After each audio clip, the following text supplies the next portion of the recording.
จากบรรยากาศของการลิ้นบุญปีใหม่ลาวสำหรับอยู่นครหลวงเวียงจันทน์แล้วหลายๆคนก็ต้องมีการเคารพตามฮีตของประเพณีโดยเฉพาะแล้วก็แม่นการนุ่งถือการแต่งตัวของบรรดาวัยหนุ่มลาวยุคใหม่ซึ่งว่าเป็นเรื่องของศิษย์แต่ก็ควรที่ให้เหมาะสมในการลิ้นบุญหดน้ำในโอกาสบุญปีใหม่ลาวในปีนี้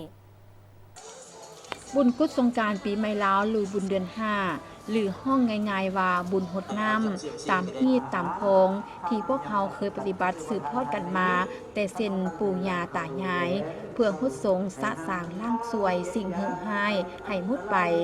อวยไส้ให้พรอันดีงามแก่กันและกันรวมทั้งการหดสงพระพุทธรูปอยู่ตามวัดวาอารามแห่งต่างๆเพื่อความสงบและเป็นสิริมงคลให้ตนเองและครอบครัวยกโทษอภัยโทษและอวยพรให้ลูกหลานให้ประสบพบพ่อแต่สิ่งที่ดีๆเป็นมงคลในชีวิตตลอดไป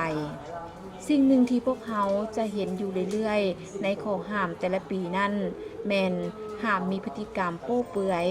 การนุ่งสั้นนุ่งเขินนุ่งหัดนุ่งเฮียนเกินความเหมาะสมโดยเฉพาะยามเข้าวัดวาศาสนา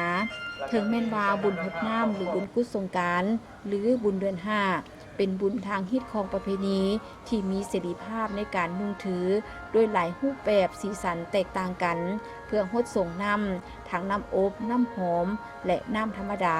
ทั้งอยู่วัดวาอารามและตามคุ้มบ้านถนนหนทางการแต่งตัวที่บ่สุภาพนอกจากแสดงให้เห็นถึงแบบยั่วยุหรือเอิ้นตามภาษาชาวบ้านว่าออยนอกจากเป็นเป้าหมายทั้งสายตาของคนในสังคมบางครั้งอาจจะนำเอาภัยด้วยรูปแบบต่างๆมาถึงตัวเองได้ดังนั้นควรระวังและบ่ควรให้มันเกิดปัญหาตามมากระทบใส่ตนเองต้องเข้าใจว่าทุกคนบ่ได้คิดคือกันปฏิบัติเฮ็ดของกับเฮ็ดคือพ่อคือแม่